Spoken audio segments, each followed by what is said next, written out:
Hey guys, I'm back with another video. I'm going to show you guys why two-handed tanking is doable and extremely viable in Phase 1 of WoW Season of Discovery.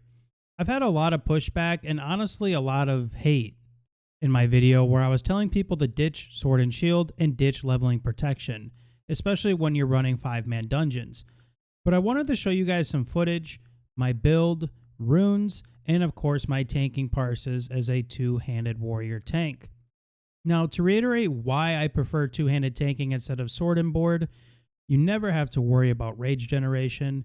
You can put up substantial DPS using abilities like Cleave on trash in your raids or dungeons, which makes them go significantly faster, and threat is never an issue. Here are some of my Parses as a two-handed tank on bosses like the Murloc, Lorgas Jet, Akumai, and Baron Aquinas. Now, keep in mind, I'm also doing this in groups that aren't mid-maxers or parse lords. We have sub 40-minute clears just like everybody else. I just happen to play with friends that are good players and like to have fun, but at a casual level. Meaning that two-handed tanking can be done by just about anyone watching this video, and in any sort of group. If we were clearing this as fast as we possibly could and pushing everything to the max, my Parses would easily be in the mid-90s as a two-handed tank. My runes and explanations for those runes are very straightforward. I use Frenzied Assault for my legs to get the increased attack speed as a two-handed tank. Then I use Quick Strike in my gloves.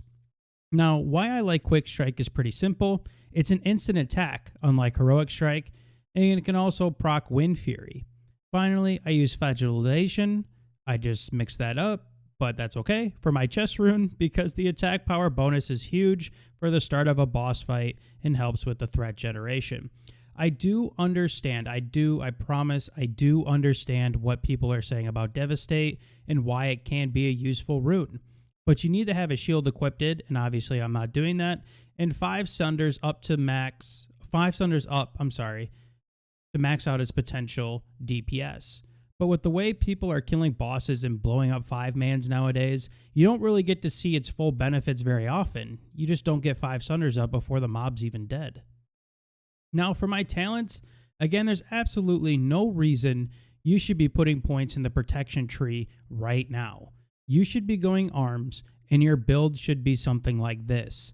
2 points in improved heroic strike, 3 in improved rend, 3 in tactical mastery, 2 in improved charge, 2 in improved overpower, 3 in deep wounds, and 1 in impale. Again, I just want to be clear, there is really nothing in the protection tree that gives you much benefit right now. For example, if you put 3 points in toughness, you're getting a 6% armor bonus for level 25 gear. Where is the value in that? There isn't any. Now, the build that I just told you, this build gives you everything you need as far as mobility and changing stances with tactical mastery, as well as giving you extra rage pre-pull with charge, and a chance to put up way more DPS with overpower crits, deep wounds, and impale. This build also gives you the chance to DPS your BFD at any time in the middle of the raid without having to respec, and all you would need to do is just switch out a few runes if you wish to do so.